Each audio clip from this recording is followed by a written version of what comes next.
Joining me today on NYSE FloorTalk is Omer Davidi. He is co-founder and CEO at BeeHero. Omer, it's wonderful to have you on FloorTalk today. Thanks for joining me. Thank you for having me. It's great to be here. It's beautiful. So, Omer, tell me about the origin story of BeeHero and what motivated you to enter the field of beekeeping and agricultural technology. So I guess in a way it's a funny story because I'm not coming from the agricultural space. I come from cybersecurity. So in a way, shifting from cybersecurity to food security. The story started when I met one of my co-founders, Itai Kanot, who is a second-generation commercial beekeeper.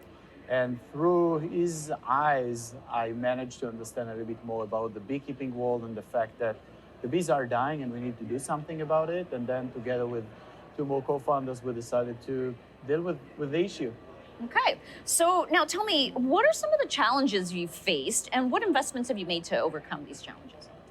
So I think overall we see a lot of investment today done in the agtech space, the agricultural technology space. But you go 6 years ago, it wasn't as broad as it is today. And I think it's a slow adopting industry. And I think the biggest challenge is how can you build a scalable companies in this environment where you can introduce value proposition on short cycles. So the focus was to aim for pollination optimization and ensure that the bees being used to pollinate around 70–75% of the crops out there are doing an efficient job, and we do it in a sustainable way. All right, now tell me, how does your technology directly impact the preservation of bees, and how does it contribute to global food security?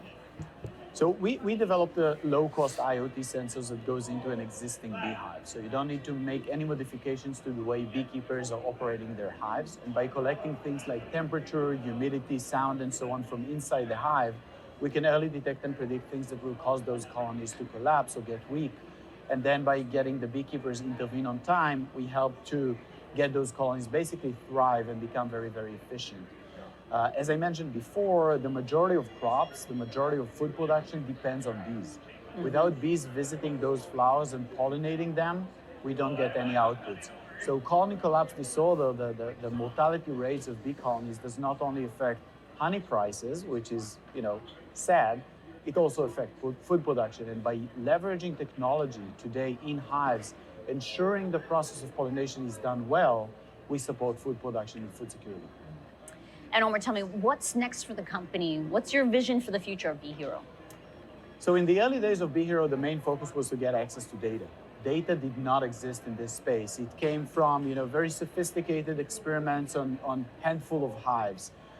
BeeHero managed to achieve more than 200,000 hives monitored and tracked on a daily basis. And we started to gather and look into this data space. And while we are expanding our precision pollination as a service platform, supporting more farmers across the globe, we're leveraging those data opportunities, supporting commodity traders with getting access to pollination data early on, working with seed producers on improving pollination activity and biodiversity aspects.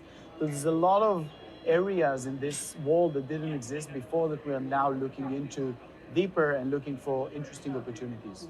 Yes. All right, and tell me, do you ever get used to a bee sting? I don't think you get used to it, but you definitely get comfortable around bees at some point because you do it a lot and you forget that sometimes if they feel harm, they will sting and it hurts. So yeah, try to be cautious. Well, Omer, it's been wonderful to talk with you. Thanks for joining me today on FloorTalk. Thank you.